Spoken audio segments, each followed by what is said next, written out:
Good morning and praise the Lord everyone. Greetings to all in the name of our Lord and Savior Jesus Christ. आप सबको प्रभु यीशु मसीह के पवित्र और जिंदा नाम से जय मसीह की। परमेश्वर आप सबको बहुत आयत से आशीष और बरकत दे। And we thank God for this very very beautiful time that He has given to us। और परमेश्वर का हम तहे दिल से इस बात के लिए भी धन्यवाद करते हैं कि उन्होंने हमें आज का ये दिन दिया, आज का ये समय दिया, क्योंकि वो परमेश्वर अपने वादों का सच्चा परमेश्वर है और खुदा बाप अपने जीवन में, हमारे सबके जीवन में कार्य करने वाला खुदा है। And sorry for delays, just because of some reasons मुझे थोड़ी डिले करनी पड़ी, but we know that the Lord is good. परमेश्वर भला है, उसकी करुणा हमेशा की है। Many people haven't seen this day so far, but the Lord is always good। परमेश्वर हमेशा हमेशा हमारे लिए भला है, उसकी करुणा हमारे लिए हमेशा एक सी है। और हम सब जानते हैं that the Lord we serve is a good God। परमेश्वर भला है। भला किन के लिए है? जो उसके खोजी हैं, जो उसके डरवैये हैं। बहुत से लोग ये दिन नहीं देख सके, लेकिन हम परमेश्वर का धन्यवाद करते हैं कि उन्होंने हमें आज का ये दिन दिया, आज का ये समय दिया है। सो आज का अध्ययन भी बहुत ही अद्भुत परमेश्वर की दया से, बहुत अद्भुत रीति से खुदा ने सिखाया। और मेरा विश्वास है कि आप तक मेरी वॉइस और मेरी वीडियो अप्रोचेबल है, आप मुझे सुन पा रहे हैं, आप मुझे देख पा रहे हैं। सो ज्यादा समय ना लेते हुए आइए दुआ में जाएंगे, सीधा दुआ करेंगे और आज की कलाम की बातों को रखेंगे। जैसे परमेश्वर चाहते हैं वैसे ही हम बातों को रखें, बिकॉज ये समय ऐसा है कि हमें परमेश्वर की बातों को बहुत ही जरूरी और बहुत अद्भुत रीति से रखने की जरूरत है। वचन कहता है कि लोग आखिरी दिनों में इसी वचन से ढूंढेंगे, ढूंढांड करेंगे, सीख करेंगे, सर्च करेंगे।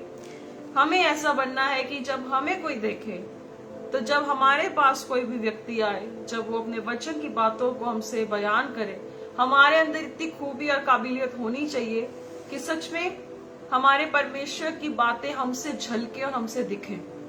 क्योंकि ये समय ऐसा है कि हमें बहुत स्थिरता से, बहुत ही स्टैटिकनेस से और बहुत मजबूती से हमें आगे बढ़ने की जरूरत है। सो मैं समीक्षा MMB जलंधर ऑफिशियल से लाइव आ रही हूँ और ऑन मेनी संडेज आप मुझे देखते आ रहे हैं, आप मुझे काफी टाइम से भी देखते आ रहे हैं। आप सबका धन्यवाद है कि आप हमेशा जुड़ते हैं और औरों को भी इस मीटिंग में जरूर बुलाएं, औरों को भी इनवाइट करें जो सच में आप चाहते कि लोग बचे।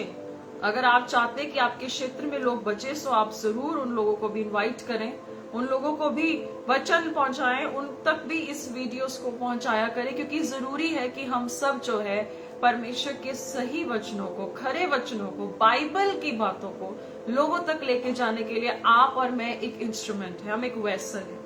अगर आज हम नहीं उठ पाएंगे तो परमेश्वर किसी और को खड़ा करेगा। सो इसीलिए जितने भी माध्यम है हमारे पास, जितना भी समय है, जितना खुदा ने दिया है, जिस समय में वचन अभी फैल रहा है, हम लोग भी इसमें पूरे पूरे हिस्सेदार हो सके। हमारी पार्टिसिपेशन भी पूरी पूरी होनी जरूरी है। सो ज्यादा से ज्यादा लोगों तक लेकर जाएं, परमेश्वर की बातों को लेकर जाएं।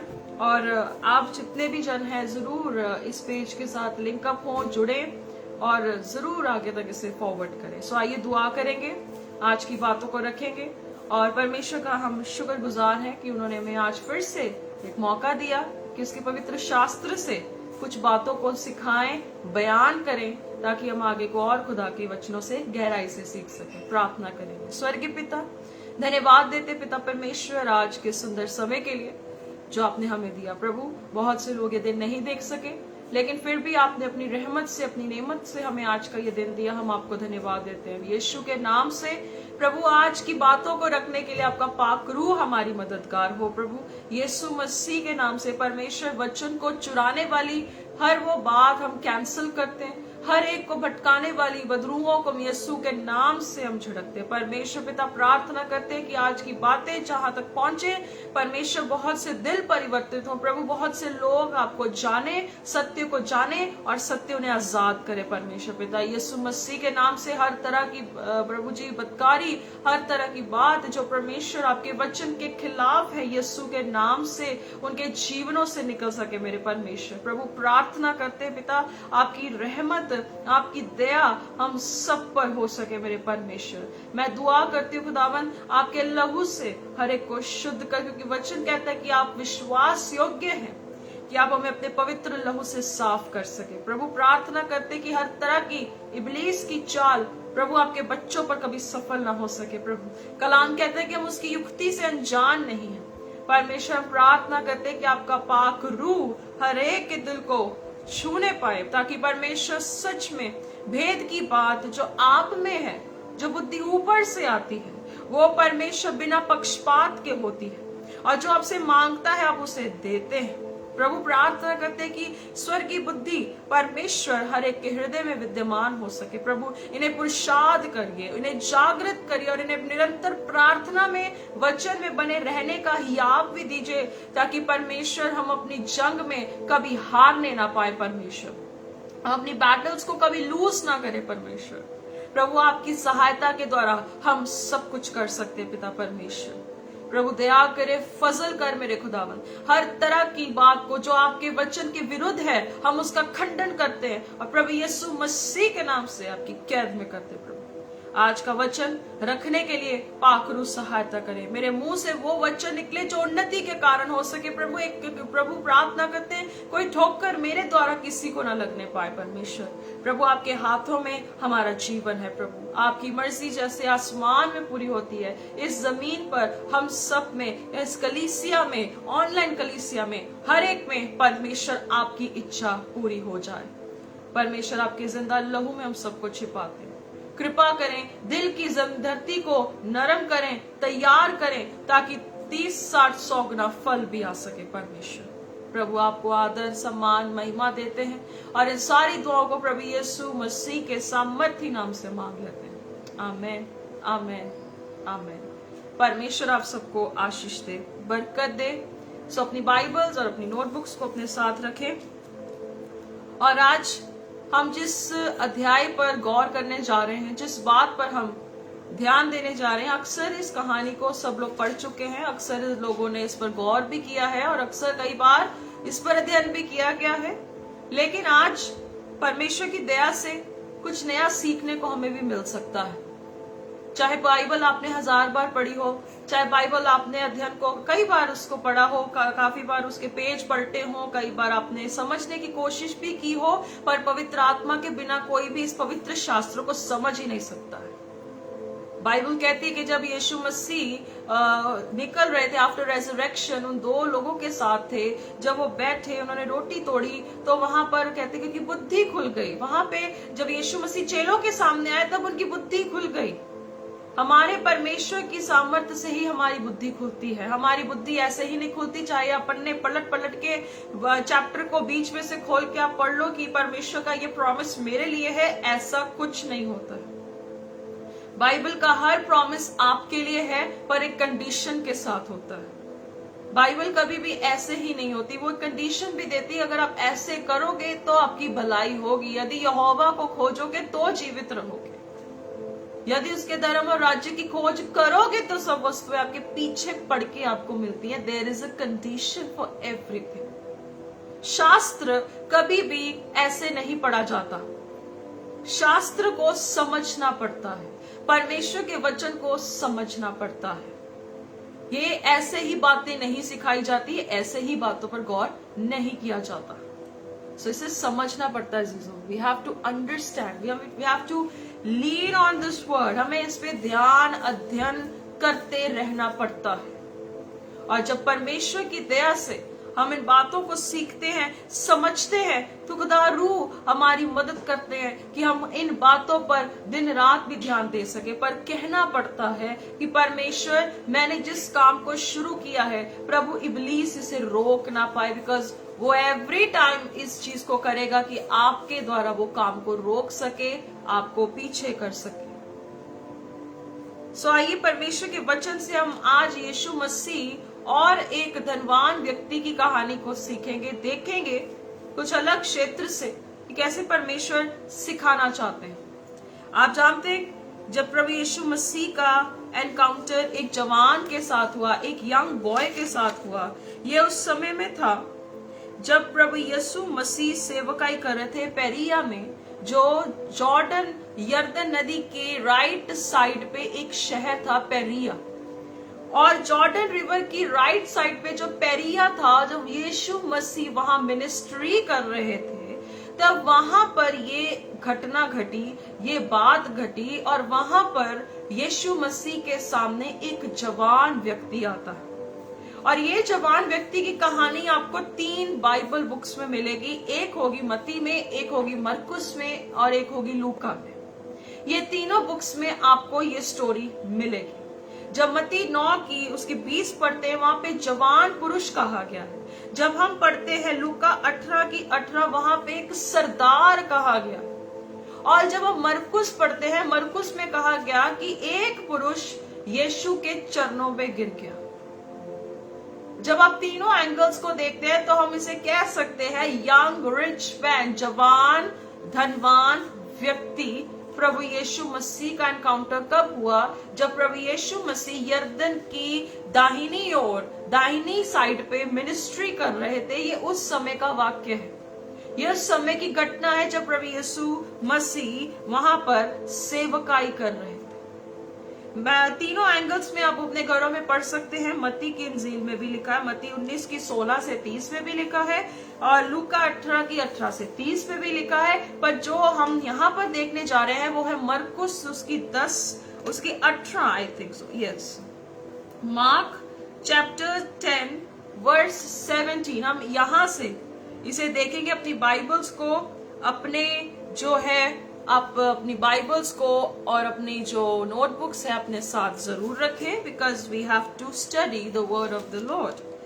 आप लूका 18 की 18 में भी जहां से देख सकते हैं, यहां से, और हम मरकुस की 10 बाब और उसकी 17 नंबर आयत से भी देखेंगे। वहां पर लिखा है, यहाँ लिखा है, जब वह वहां से निकलकर मार्ग में जा रहा था, जब मिनिस्ट्री पेरिया यर्दन की दाहिनी ओर से यीशु मसीह निकल रहे थे, तो एक मनुष्य उसके पास दौड़ता हुआ आया और उसके आगे घुटने टेक कर उससे पूछा। जब हम यहाँ पढ़ते हैं लूका 18 की 18 में, वहां लिखा है किसी सरदार ने उससे पूछा। यहाँ पर मरकुस में उन्होंने एक्सप्लेन किया, प्रभु यीशु मसीह सेवकाई करके यर्दन की दाहिनी ओर जो शहर था, वहां पेरिया से निकल के जब यीशु मसीह निकल रहे थे, वहां पर एक धनवान व्यक्ति आकर कहता है, किसी सरदार ने उससे पूछा, कहता है एक मनुष्य उसके पास दौड़ता हुआ। हम मत्ती के भी एंगल से इस वर्स को देख लेंगे। मैथ्यू 19, मत्ती की पुस्तक उसकी 19 बाब में भी हम उसे देख लेते हैं कि वहां पर भी परमेश्वर का शास्त्र कैसे मेंशन करता है। वहां पर लिखा है, एक मनुष्य यीशु के पास आया और उससे कहा। यहाँ पर कहा है कि एक मनुष्य यीशु के पास आया। यहाँ लिखा है कि वहां से निकल रहा था, उसके पैरों पर उसके सामने घुटने टेक दिए। और फिर लूका में पढ़ते हैं कि एक सरदार उसके पास आया और क्वेश्चन क्या कर रहा है। मरकुस की पुस्तक में हम दोबारा आते हैं, वहां लिखा है, हे उत्तम गुरु, अनंत जीवन का अधिकारी होने के लिए मैं क्या करूं? जब हम मत्ती में भी देखते हैं, जब हम मरकुस में भी देखते हैं, वहां पर लिखा है, कहता हे गुरु, मैं कौन सा भला काम करूं कि अनंत जीवन पाऊं? मत्ती में कहता है कि मैं कौन सा अच्छा काम करूं। और 2 बुक्स में हम देख सकते हैं, वहां लिखा है, कहता अनंत जीवन पाने के लिए मुझे क्या करना होगा। मत्ती कहता है कि वो कह रहा है कि भले काम करूं, कौन सा अच्छा काम कर लूं कि जिससे मैं अनंत जीवन का वारिस हो जाऊं। मैं ऐसी कौन सी भलाइयों को, ऐसे कौन से दान कर दूं, ऐसे कौन से कर्म अच्छे कर दूं कि मैं यीशु मसीह आपसे वो अनंत काल का जीवन पाऊं। जब हम रोमियो की पुस्तक उसकी 1 बाब और उसकी 19 और 20 नंबर आयत, रोमियो 2 की 14 से 15 आयत पढ़ते हैं, वहां पर व्यवस्था की बात की गई। कहता है जो व्यवस्था से बात करता है वो व्यवस्था के अधीन हो जाता है। और जब हम शास्त्र में आगे बढ़ते हैं, रोमियो की 1:19 में लिखा है, परमेश्वर दृष्टांतों से या वचनों से या कानून से या व्यवस्था से बात करके सनातन परमेश्वर की बातों को प्रकट करने के लिए तब व्यवस्था चलती थी। लेकिन बाइबल कहती है कि प्रभु यीशु मसीह के आने से व्यवस्था की पूर्तिकरण हुई। परमेश्वर यीशु के आने से लॉ की फुलफिलमेंट थी। और कहता कि मैं कौन से ऐसे भले काम करूं कि जिससे अनंत जीवन पाऊं। आपको पता है प्रभु यीशु मसीह इसे पलटने के लिए आए थे। परमेश्वर एक चीज को चेंज करने के लिए आए थे। आपको पता है कि व्यवस्था के अधीन प्रभु यीशु मसीह पैदा हुए, उनका भी खतना किया गया, सर्कमसीशन किया गया, सब कुछ यहूदियों के अनुसार किया गया। मूसा भी यहूदियों से आया और यीशु मसीह भी यहूदियों के गोत्र में से आए। और आपको पता है कि मूसा ने भी लिखा था कि मेरे जैसा एक आएगा। और यीशु मसीह जब आए तब उस धनवान व्यक्ति के बारे में आज हम सीखेंगे कि पैसा ही सब कुछ नहीं होता। कहता भले काम, वो व्यक्ति कलाम कहता है वो बहुत जवान था। हिस्ट्री कहती है वो बहुत एक्टिव था, वो बहुत ही ज्यादा जवान व्यक्ति था, बहुत इंटेलिजेंट व्यक्ति था और उसे कानून की बहुत नॉलेज थी, व्यवस्था की बहुत नॉलेज थी। क्योंकि वो कहता मैं लड़कपन से इसे मानता आया हूं। और नीति वचन में भी पढ़ते हैं, कहता लड़के को शिक्षा दे उसके लड़कपन में। दाऊद कहता है परमेश्वर मैं जब लड़का था तब मैं तेरे वचन को मानता आया। आप पुराने प्रॉफिट्स को देख सकते हैं कि छोटी सी उम्र से ही जो परमेश्वर के नबी सैमुअल भी परमेश्वर और इंसान के अनुग्रह में बढ़ता गया, डीन डोल में बढ़ता गया, खुदा के कलाम में बढ़ता गया। ऐसे ही ये व्यक्ति था, ये लड़का था जो कि सिनेगॉग का लीडर था। वो भी परमेश्वर की व्यवस्था की बातों को जानता था। कहता मैं क्या ऐसा काम करूं। देखिए इतना वचन मानने के बाद, इतनी व्यवस्था पढ़ने के बाद, इतने कानून पढ़ने के बाद, मूसा के द्वारा दिए गए तोरा के बाद भी वो व्यक्ति संतुष्ट नहीं था। He was not satisfied। वो इतना कुछ मानने के बाद भी परमेश्वर में संतुष्ट नहीं था। इतना कानून पढ़ने के बाद भी वो यीशु मसीह के पास आके पूछता है गुरु मुझे बता कि मैं अनंत जीवन पाने के लिए क्या करूं।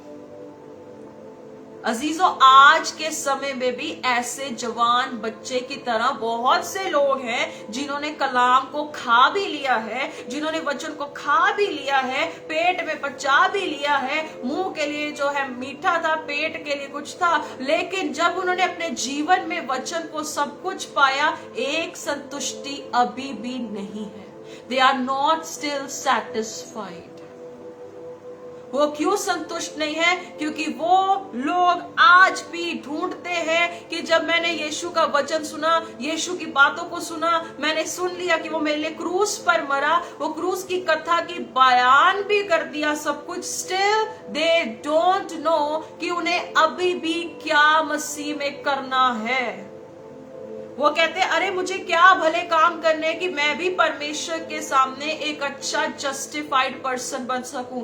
You can not be justified, क्योंकि आपको जस्टिफाई करने के लिए मसीह पापी बना और हमें सही नहीं बनना है, हमें धार्मिकता से धर्मी बनना है। दुनिया की नजरों में हम बहुत सही हो सकते हैं, बहुत अच्छे हो सकते हैं, लेकिन परमेश्वर की नजर में आपके लिए क्या इमेज है ये बहुत जरूरी है।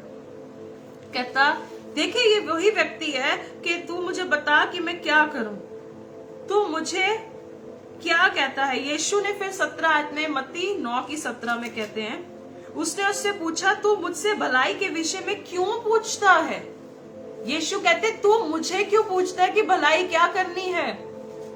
कहता तू मुझसे क्यों ये बार बार पूछता है कि भलाई कैसे करनी है। मरकुस में भी हम देखेंगे, मरकुस उसकी 10 में लिखा है, यीशु ने उससे कहा तू मुझे उत्तम क्यों कहता है, कोई उत्तम नहीं केवल परमेश्वर उत्तम है।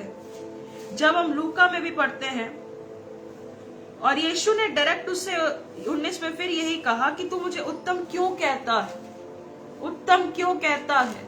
यीशु मसीह की हम्बलनेस, यीशु मसीह हमारे अंदर के इंसान को बदलने के लिए आए थे। और यहाँ पर यहाँ मत्ती में बहुत अच्छे से लिखा है, तू मुझसे भलाई के विषय में क्यों पूछता है, भलाई तो एक ही है। कहता भला एक ही चीज में है। कहता यदि तू जीवन में प्रवेश करना चाहता है तो आज्ञाओं को माना कर। कहता भला क्या तू मुझे पूछता है? भलाई करने का मतलब कर्म नहीं है, भलाई करने का मतलब दान नहीं है। आप अच्छे दिखते हैं, आप अच्छे कपड़ों से चर्च में, महलों में, घरों में, सड़कों में, आराधनालयों में, कहीं पर भी आप अच्छे दिखते हैं आपकी भलाई से, पर यीशु मसीह ऐसी भलाई को भलाई नहीं कहता, पर भलाई उसी में कहता है कि उसके हुक्मों को माना कर, उसकी कमांडमेंट्स को माना कर। क्योंकि ये लड़का बड़े घमंड से आ रहा है कि प्रभु रब्बी मुझे बताइए मुझे उत्तम जीवन पाने के लिए क्या करना है। लेकिन यीशु मसीह इसी बात को पलटने के लिए आए थे। इंसान चाहे अपने आप को अपनी बातों से, अपने काम से धर्मी जता तो सकता है, जब तक कोई भी एक इंसान, एक व्यक्ति प्रभु यीशु मसीह के लहू से शुद्ध नहीं होता, तब तक कोई सिद्ध नहीं, तब तक कोई संपूर्ण नहीं। मत्ती उसकी 5:48, Matthew chapter 5 verse 48, be perfect, सिद्ध बनो जैसे तुम्हारा पिता सिद्ध है। और यीशु मसीह ने कितनी बार कहा है, मेरे पास आओ, कम अनटू मी। क्योंकि आपको पता है परमेश्वर और आपके बीच में कितनी बड़ी दरार थी। उस दरार को खत्म करने के लिए जब आप यहेजकेल 15 पढ़ते हैं, वहां पर भी एक बहुत अच्छी स्टेटमेंट हिजकिय्याह देता है। I believe it is in 13 में लिखा है, 13:5 में है, दरारों में चढ़कर, कहता दरारों में चढ़कर इजराइल के घराने के लिए दीवार सुधारनी थी। इजराइल के घराने की दीवार सुधारनी थी दरार में खड़े होकर, पर उन्होंने नहीं किया। वो प्रॉफिट्स ने नहीं किया, नबियों ने नहीं किया। आज के समय में भी आप अपने आप को जब देखते हैं, उस दरार में आप और मैं, एक बहुत बड़ा किनारा था जिसमें वो दरार इतनी बड़ी थी कि हम परमेश्वर तक पहुंच ही नहीं सकते थे।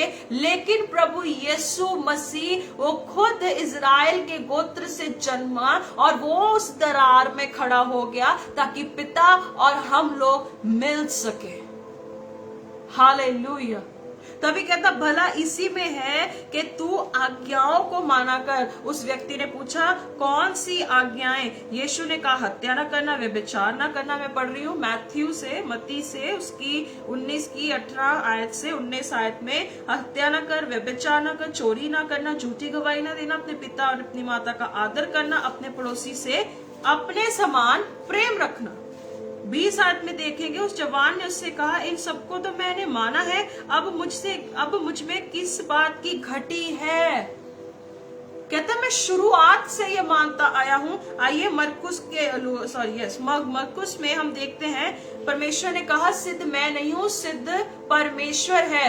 फिलिपियों उसकी 2:6 में देख सकते हैं, 7 में देख सकते हैं कि परमेश्वर के सामने प्रभु यीशु मसीह शून्य बन गया, अपने आप को हम्बल कर दिया, क्रूस की मौत को सह लिया, क्योंकि परमेश्वर ने उसे सब नामों से उत्तम नाम दिया। प्रेरितों 4:12 के अनुसार हर एक घुटना, हर एक व्यक्ति जो यीशु पर विश्वास करता है वही अनंत जीवन पाता है।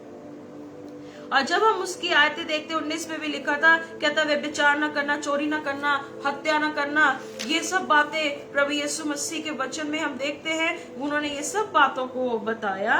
और 20 आयत में देखते हैं, हे गुरु मैं सबको लड़कपन से मानता आया हूँ। 21 आयत में देखेंगे, यीशु ने उस पर दृष्टि की, उस पर तरस से देखा, उससे प्रेम किया और उससे कहा तुझ में एक बात की घटी है।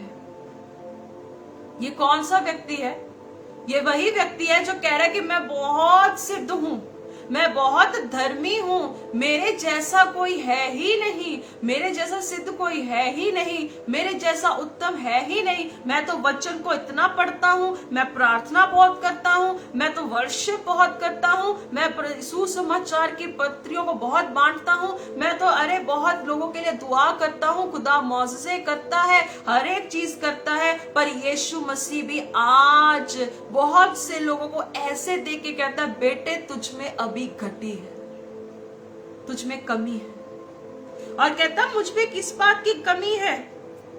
कहता मुझ में किस बात की कमी है? आज जब हम यीशु मसीह अगर हमारी कमियों को हमें बताते हैं, हम यीशु से जब पूछते हैं कि जब सेवकाई भी अच्छी चल रही, सब कुछ अच्छा चल रहा है, सब परफेक्शन में है, तब भी यीशु कहता है बेटे तुझ में एक बात की कमी है, तुझ में एक बात की घटी है। और आप जानते हैं जब कोई चीज फलवंत होती है, जब कोई डाली फलती है तो उसकी डालियां काटी जाती हैं।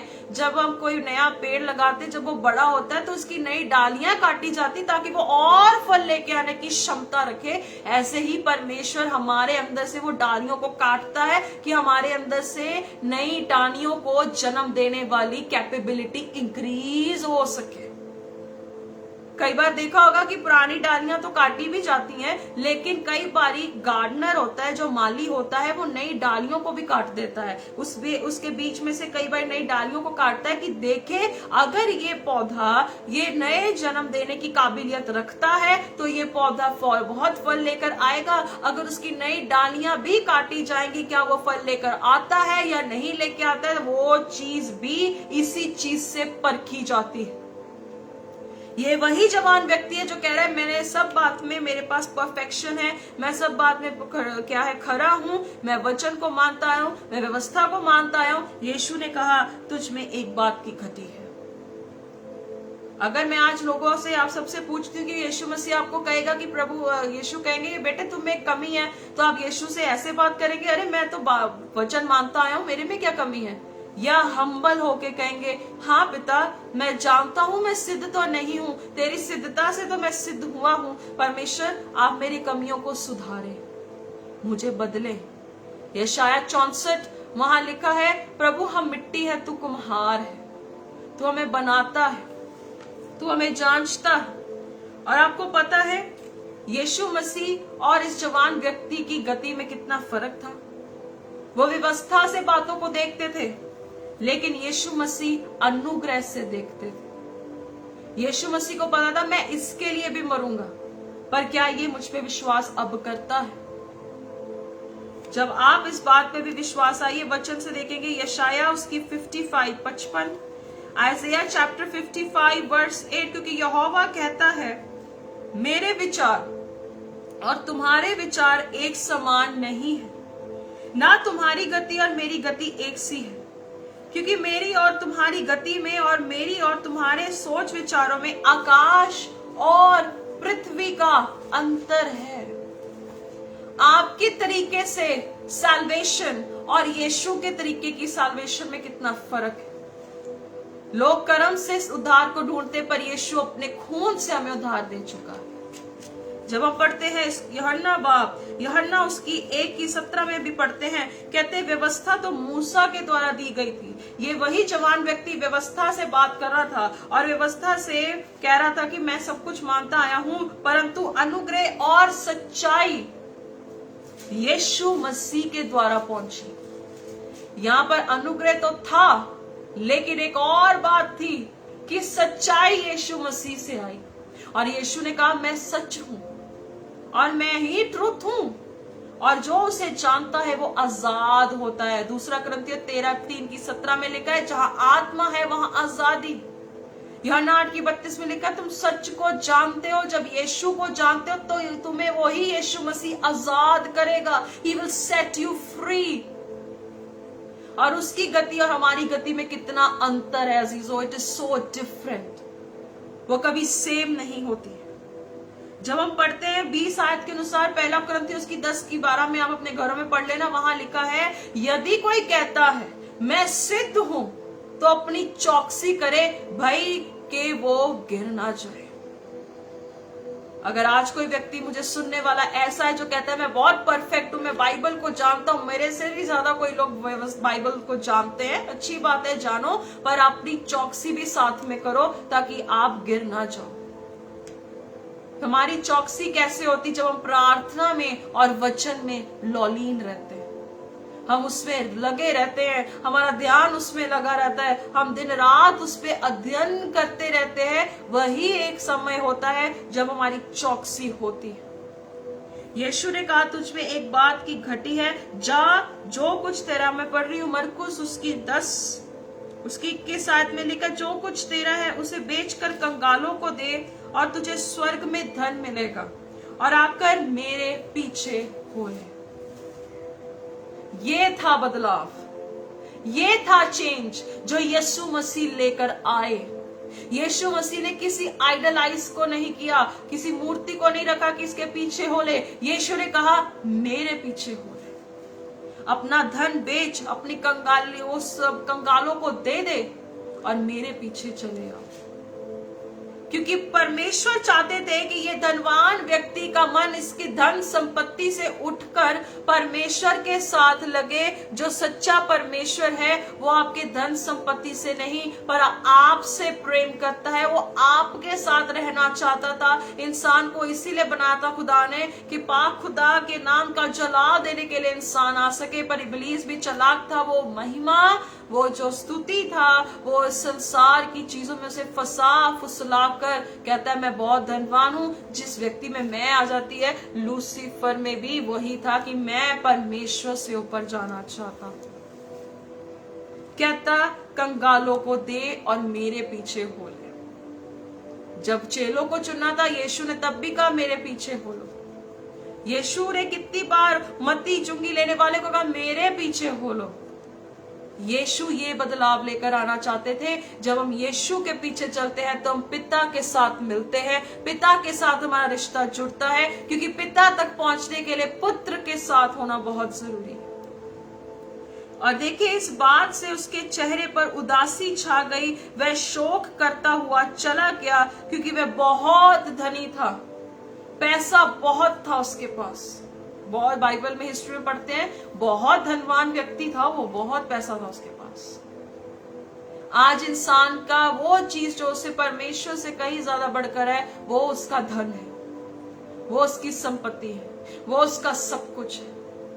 इस व्यक्ति ने तो ये भी पढ़ा होगा कि प्रभु यीशु मसीह आने वाला है, नजात दहिता आने वाला है। डैनियल उसकी 9:27 में भी लिखा है कि वो जो अभिषेक था वो काटा जाएगा। हर एक चीज बयान की थी, उसे सब कुछ पढ़ने के बावजूद भी एक चीज में वो अंधापन रह गया कि वो मसीहा को नहीं पहचान पाया। He didn't recognize Jesus, कि ये वही मसीहा है जो आएगा, शांति का कलाम देगा, शांति का राजकुमार कहलाएगा। ये वही होगा जो मेरी नजात के लिए आएगा। अगर उसके दिल में परमेश्वर ने एक तड़प देखी, वो तड़प बहुत अच्छी है। आज लोगों में भी बहुत तड़प है, बहुत अच्छी बात अब तड़पते हैं, पर जब बात आती है वचन को मानने के लिए तो वो भी ऐसे उदास होके पीछे हट जाते हैं। जब मेहनत करने की बात आती है, जब हम अपने घरों को भरना चाहते हैं, अपने पेट को भर के खाना खाना चाहते हैं, तब हम सब मेहनत करते हैं। हर एक ताने मेने सुनकर हर नौकरी को हम एक्सेप्ट करते हैं क्योंकि हमारा घर चलता है। उस आत्माओं के परमेश्वर के बारे में सोचिए जरा, जिसने आपको 9 महीने माँ की गर्भ में बनाया, जिसने आपको चुना, जिसने आपकी रचना से पहले जिस तरह टाइम पर आपने धरती पे आना था, उस टाइम पर आपको लोकेट करके कहा कि आप इस समय में जन्म लेंगे और आपको ये समय ठहराया जाएगा जब आप यीशु को जानेंगे। सोच कर देखो उस परमेश्वर को जिसने आप पर इतनी मेहनत की। जब आपको वो कहता है कि मेरे पीछे हो लो, हमारे 10 कदम पीछे हटने शुरू हो जाते। हम लोग सोचते कि परमेश्वर में इतनी मेहनत करने के बावजूद भी कोई फल नहीं मिलता। यीशु ने तो कब का कह दिया था, बेटे तुम्हें यहाँ पर कुछ मिलेगा भी नहीं, तुम्हें यहाँ पर तो कुछ कभी रिवॉर्ड दिया भी नहीं जाएगा, तुम्हें एक्सेप्ट भी नहीं किया जाएगा, पर मैंने तुम्हें एक्सेप्ट किया, मैंने तुम्हें निर्दोष ठहराया है, मैं तुम्हारा सहायक हूं, मैं तुम्हारी मदद करता हूं, तो तुम्हारी चिंता किस बात की है। जब हमने पिछले हफ्ते सीखा यशाया 50 में, आइज़िया 50 में परमेश्वर का वचन कहता है मैंने तुम्हें सीखने वाली जीभ दी है कि तुम बहुत से थके मांदे लोगों को खड़ा कर सको। अरे परमेश्वर ने अपनी जुबान आप पर रख दी तो क्या बड़ी बात नहीं है। जिस जुबान से उसके वचन निकले धरती बनती गई, वचन लिखा गया, वो वचन की जुबान खुदा बाप ने आपको दी है। कदर करो और उसको साथ लेकर चलो, क्योंकि बहुत से लोग आज भी तड़पते हैं, उनको खड़ा करो, भटके हुओं को प्रभु से मिलाओ। परमेश्वर ने यही ड्यूटी हमारे लिए दी है और इसीलिए परमेश्वर आज भी हम पर मेहनत करता है जब हम भी मेहनत नहीं करते। कलाम कहता है 2 तीमुथियुस उसकी 2 बाब में लिखा है, हम अविश्वासी भी क्यों ना हो वो वफादार है, ही इज फेथफुल।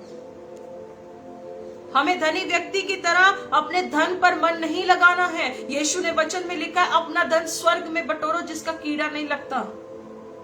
वहां पर धन बटोरना है, हमें सोल्स को बचाना है। We have to rescue the souls for the Lord. परमेश्वर के लिए रूहों को बचाना है। आप अपनी क्षमता से कभी कर भी नहीं सकते क्योंकि आप में ताकत तक नहीं है, लेकिन परमेश्वर कहता है मेरे पीछे बोलो। ये थी गुड न्यूज, ये थी न्यू टेस्टामेंट, ये था नया नियम, ये है व्यवस्था की पूर्तिकरण, जब यीशु मसीह खुद परमेश्वर होके हमसे कहता है मेरे पीछे हो लो, क्योंकि वही खुदा से मिलाप का एक रास्ता था, वही खुदा का मिलाप था जो दरार में, यहेजकेल 13:5 के अनुसार वो दरार में खड़ा होकर हमें सुधारने के लिए आया था।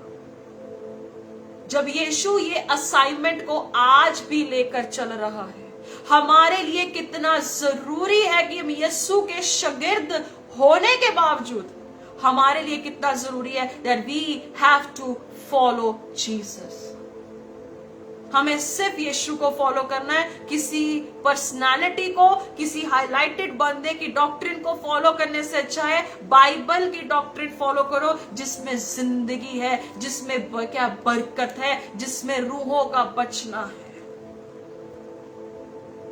हालेलुया।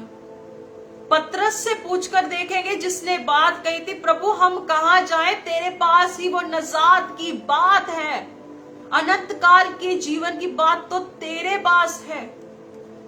हमारा स्तोत्र परमेश्वर है अजीजों। यहाँ लिखा है कि वो दुखी होकर चला गया, वो अपने रास्ते से मुड़ गया। आज आप में से बहुत से भी लोग रास्ते से मुड़कर जा रहे हैं कि मसीह में अरे इतनी मेहनत करनी पड़ रही है, कोई सुधार नहीं हो रहा, कुछ बदलाव नहीं होता। अरे धनवान की तरह अपने धन से, अपनी बातों से मन फेर कर तो देखो, यीशु के पीछे होकर तो चलो, भलाई करने में तत्पर होकर तो देखो। क्या खुदा बाप अपने स्वर्ग के झरोखे आपके लिए नहीं खोलेगा? क्या परमेश्वर आपके लिए वो मुकुट को और भी महिमा में नहीं करेगा? क्या वो परमेश्वर आपके लिए पतवंतों को खोलकर आपको वहां पर नहीं बैठाएगा? पर आपके लिए जरूरी है इस धनवान की तरह अपनी दिमाग को, आंखों से वो पट्टियां हटाने का समय आ चुका है। दूसरा कुरिन्थियों 4:4 में लिखा, वो पट्टियां हमारी आंखों पे बंधी हुई हैं और शैतान तो चाहता भी नहीं है कि हम परमेश्वर को जान सके। पहला पत्रस उसकी 5:8 और 9 में लिखा है, आत्मा में प्रार्थना करते रहो, हमारे लिए भी विनती करते रहो, क्योंकि शैतान भूखे शेर की नाई खड़ा है, किसको फाड़ खाए भाई, किसको खत्म कर दे। He is in the wait. पर क्या आज आप तैयार हैं? Are you ready? कि आप परमेश्वर के साथ उस दरार में इस दुनिया के लिए प्रेयर कर सके। इस दुनिया की सारी सेवकाइयां एक तरफ कर दीजिए, यीशु के साथ चलकर उसकी तरह बनिए, उसकी तरह इस पृथ्वी पे विनती करना शुरू करिए।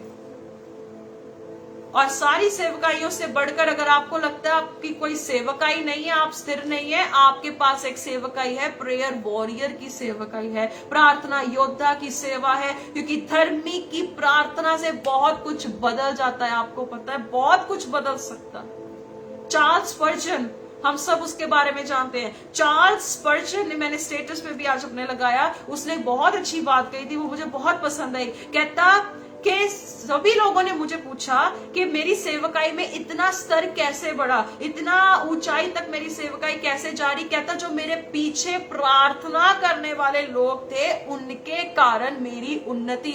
जब कलीसिया दुआ करने वाली होती है तो उन्नति होती ही होती है। ये सबसे बड़ी सेवा। अगर इजरायली मूसा के लिए मध्यस्थ करते तो शायद मूसा भी वादे की धरती को देख सकता। हमारी यही गलतियां हैं। हम लोग गलतियां निकालने में एक्सपर्ट हैं, गलतियां ढूंढने में एक्सपर्ट हैं, हम दोष लगाने में एक्सपर्ट हैं, जज करने में एक्सपर्ट हैं। क्या आप यीशु की तरह प्रार्थना करने में भी एक्सपर्ट बनेंगे? आपकी गलतियों को ढांपने के लिए वो पिता के सामने हमारे लिए प्रेयर करते हैं। क्या हम किसी के लिए दुआ नहीं कर सकते कि पिता तू इनके पापों का हिसाब मत ले? स्तिफनुस मरते मरते, पथराव करते करते उन पथराव करने वालों के लिए भी दुआ कर गया कि खुदा इनका पाप का पलटा इनसे मत लेना। How about us? हम लोग कैसे हैं आज? इस धनवान की तरह क्या हमने भी उन लोगों की गलतियों पे, लोगों की बातों पे, लोगों के पैसों पे, लोगों के कैरियर्स पे, अरे ये बाहर चला गया, ये वो हो गया, हमने ऐसा ध्यान लगाकर हम यीशु की बेसिक बात को भूल गए, बेटे मेरे पीछे चल और मेरे साथ हो ले। आज अगर आप भी हट चुके हैं, भटक चुके हैं, come back to the Lord, परमेश्वर के पास लौट आओ, मुड़ आओ और परमेश्वर से कहो, प्रभु जी मैं भटक गया था, मेरा भी ध्यान दुनिया में चला गया था, पर मैं बच्चे की तरह तेरे साथ लिपटा रहूंगा। जब परमेश्वर का वचन पढ़ते वहां लिखा कि जो मेरे साथ लिपटा रहे वो जीवित रहेगा। हमें बच्चे की तरह परमेश्वर के साथ लिपटे रहना है। We have to embrace him. Father, मैं आपको छोड़ के नहीं जा सकती, मैं आपको छोड़ के नहीं जा सकता। हमें लिपटे रहना, यही धनवान की तरह पीछे नहीं। यीशु ने 23 में लिखा, यीशु ने चारों ओर देखकर चेलों से कहा, धनवानों का परमेश्वर के राज्य में प्रवेश करना कैसा कठिन है। हाउ हार्ड इट इज, कितना मुश्किल है कि एक धनवान स्वर्ग में चला जाए।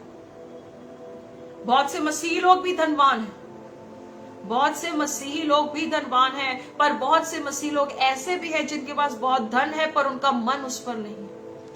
वो परमेश्वर पर टिके, वो खुदावंत पर टिके। यीशु मसीह यही बदलाव उस बंदे में लेके आना चाहते थे। वो व्यवस्था से कहता था कि व्यवस्था ऐसे कहती, व्यवस्था वैसे कहती है, पर यीशु मसीह व्यवस्था को भी जानते थे, पर यीशु एक बदलाव लेकर आना चाहते थे कि मैं वो नजात दहिंदा, वो मसीहा हूं, सब कुछ बदलने के लिए आया हूं। जो मेरे पीछे होलेगा वो सब कुछ पूर्तिकरण में, कंप्लीशन में मेरे साथ उस रेस्ट में बैठेगा, कंप्लीशन में बैठेगा। वो खुदा के आनंद को महसूस करेगा, वो हल्का जुआ उठाएगा, वो मेरे साथ मेरी मिनिस्ट्री में मेरे साथ एक हो जाएगा और इस धरती पर परमेश्वर उसे ज्योति की ना इस्तेमाल करेगा। यीशु ये बदलने आए थे। यीशु अनुग्रह और सच्चाई को बताने आए थे। यीशु यही तो बताना चाहते थे कि सच्चाई मुझ में है, जो मुझसे लिपटा रहेगा, जो मुझ में छिपा रहेगा, वो रेस्ट में रहेगा, वो आराम में रहेगा। और आप जानते भी जो यीशु मसीह में होते हैं, जो मसीह में बहुत गहराई से चलते हैं, उन्हें किसी बात की चिंता नहीं होती, because they have been in the resting. वो रेस्ट में होते हैं कि परमेश्वर देखेगा, परमेश्वर उसे पूरा करेगा। पर अगर आप इस धनवान व्यक्ति की तरह ध्यान चारों तरफ है, उस बात को चूक गया और कहता यीशु कितना मुश्किल है कि एक पैसे वाला स्वर्ग में जाए। आज दुनिया की नजर में हम रिच होना चाहते कि परमेश्वर की नजर में हमें अमीर बनना है। परमेश्वर जिस्मानी बरकतें देने के लिए ईमानदार जरूर है, पर यीशु ये नहीं कहते कि तुम्हारा मन भी उसमें लगा रहे। यीशु ये नहीं कहते। यीशु कहते कंगालों की सुधि लो। आप पढ़ते गलातियों में लिखा है कि आप विश्वासियों की सुधि लो। विश्वासी दिन रात मेहनत करते हैं मसीह में। आज उन लोगों को उठाया जाता है, अपलिफ्ट किया जाता है जो पहले से भरे भंडार हैं। सवाल आज उन लोगों के पास है जिनके पास बहुत धन है। मैं आप सबसे पूछना चाहती हूँ, कभी सोचा उन लोगों के बारे में जो तिल तिल करके स्ट्रगल एंड स्ट्राइव करते, मसीह में दुख भी उठाते? जरा उनके बारे में सोचो, उनके बारे में ध्यान दो। यीशु ऐसी सेवकाई से खुश होता है जो बंदा अपने आप को मार के दूसरों की चिंता करता है, क्योंकि वो वैसा ही, वो खुद ऐसा। सोचिए जरा, अपने आसपास देखो। आज मुझे देखकर बड़ा दुख होता है कि कैसे हम लोगों को अपलिफ्ट करते हैं। What people we are uplifting. The ones who deserve, they need to be deserved. जो डिजर्व करते भी नहीं है, आज उनको राजाओं की तख्तियों पर बैठा दिया गया। शर्म आनी चाहिए। पर उन लोगों को सोचो जो सच में एक तड़प रखते हैं कि मुझे यीशु मसीह को फैलाना है। Think about it. आगे देखिए, चेले उसकी बातों से चंबित हुए। चेले कहते अरे बाप रे, ये बात कितनी ज्यादा इम्पॉसिबल है। और यीशु ने भी कहा, लूक चैप्टर 14 वर्स 27, आप ये पढ़ सकते हैं। यहाँ यीशु ने कहा, जो सब कुछ छोड़कर मेरे पीछे नहीं होलेगा वो मेरा चेला ही नहीं है। लूका 9:23 में सलीब उठाकर मेरे पीछे हो लेना है। You have to follow me. मुझे फॉलो करो, मेरे फुटस्टेप्स को फॉलो करो। आपको ये करना, यही चीजें फॉलो करनी। फिर कहा, इस पर यीशु ने फिर उनसे कहा, हे बालकों, जो धन पर भरोसा रखते हैं उनके लिए परमेश्वर के राज्य में प्रवेश करना कैसा कठिन है। यीशु कहता है बालकों। यीशु को बालक ही चाहिए, यीशु को समझदार नहीं चाहिए। जीसस नीड्स चिल्ड्रन, जिनका दिल बच्चे की तरह होता है, कि जो विश्वास करता है यस यस, जो डैड करेगा, जो मम करेंगे वो सही करेंगे, वो कभी गलत नहीं करेंगे। बच्चे की तरह बनना है। और यीशु ने कहा, पिता धन्यवाद करता हूं कि तूने समझदारों से ये भेद छुपाए रखा, लेकिन बालकों पर प्रकट किया, बालकों पर प्रकट किया। और यीशु कहता है, बालक की नाई जो बनकर इसे ग्रहण करता है वो मुझे ग्रहण करता है। इसका मतलब जरूरी नहीं है ऊंची पदवी और समझदार वाला व्यक्ति। आप पढ़ सकते हैं, आप कॉन्टेक्स्ट को पढ़ सकते हैं। मरकुस की पुस्तक उसकी 9 की 33 से 37 नंबर आया था, पढ़ लेना। वहां पर यीशु मसीह के चेले लड़ रहे थे, अरे मैं बड़ा, अरे मैं बड़ा, अरे मैं बड़ा। यीशु ने साफ एक बात की, कहता जो सबसे बड़ा होना चाहता है पहले सबसे जीरो बने। सबसे पहला जीरो वही बने जो सबसे बड़ा होना चाहता है। और उसने एक छोटे बच्चे को बुलाकर कहा, ऐसे बनना है। इसका मतलब स्वर्ग राज्य समझदारों के लिए नहीं पर बालकों के लिए, समझदारों के लिए नहीं पर बालकों के लिए, बुद्धिमानों के लिए नहीं है पर नम्र लोगों के लिए। हालेलुया, क्या अद्भुत बात नहीं है। और यहाँ पे लिखा है, परमेश्वर के राज्य में धनवान के प्रवेश करने से ऊंट की सुई के नाके में से निकल जाना सहज है। वो बहुत कष्ट है, बहुत दुख है, सकरा रास्ता है, जो क्या है बहुत मुश्किल है कि वो बंदा जीवन की ओर बढ़े और जीवन को हासिल कर सके। क्योंकि जिसका धन पे मन लग जाता है वो परमेश्वर, कलाम कहता है तुम एक से नफरत करोगे और एक से तुम प्यार करोगे, ये वो बात।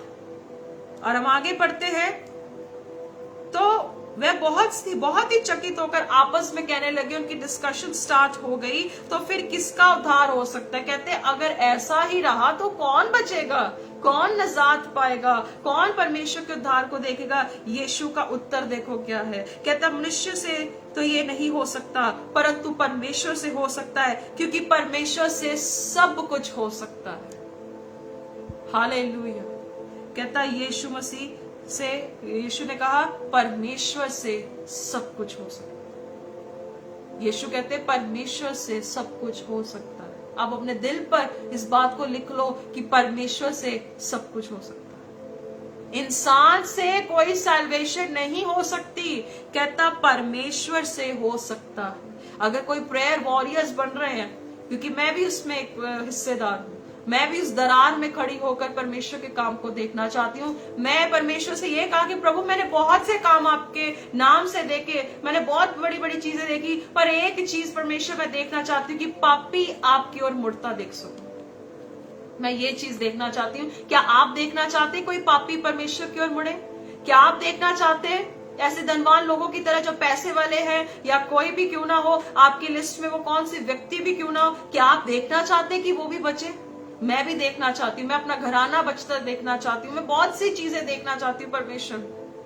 पर आपको आज ये स्टेटमेंट अपने दिल में रखनी होगी कि आपसे तो कुछ नहीं हो सकता पर यीशु से हो सकता है, परमेश्वर से हो सकता है, परमेश्वर से सब कुछ हो सकता है। सब कुछ मतलब सब कुछ। आप प्रार्थना करते रहो, हारना नहीं है। प्रेयर वॉरियर बने रहो, हारना नहीं। प्रार्थना करते रहो, याकूब 5:16 करते रहो, बहुत बड़ा प्रभाव पड़ेगा। यहेजकेल 13:5 याद रखो, दरार पे खड़े रहना पड़ेगा सुधारने के लिए। और आगे जब पतरस की आप स्टेटमेंट पढ़ते हो, प्रभु जी हमने तेरे लिए सुसमाचार के लिए क्या कुछ नहीं छोड़ा है। यीशु ने कहा, फिर बहुत से जो यीशु मसीह ने बहुत सारी बातें को दर्शाया कि हाँ तुमने छोड़ा है, तुम यहाँ पे 100 गुना ना पाए घरों, भाइयों बहनों, माताओं, बाल बच्चों, खेतों को सताव और परलोक में सताव भी है और अनंत जीवन भी है विद परसिक्यूशन। जो बहुत से पहले हैं वो पिछले हो जाएंगे और जो पिछले हैं वो पहले हो जाएंगे। इट मीन्स ये प्रोसेस बहुत ज्यादा इंटेंस है।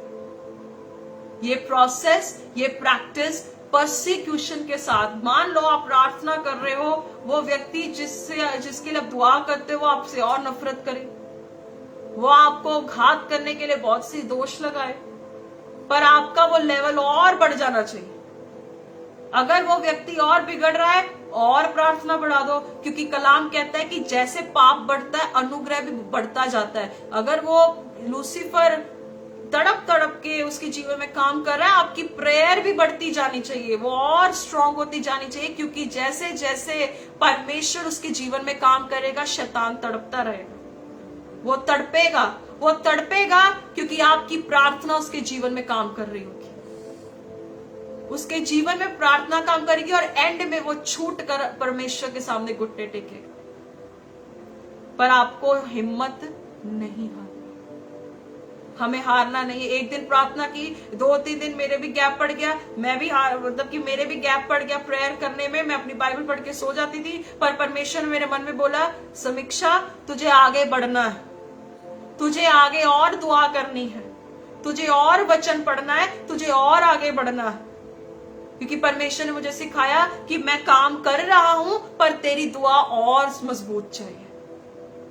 इसका मतलब परमेश्वर हमारा इंतजार करता है कि कब हम उठ के कहेंगे प्रभु इसे बदल दे।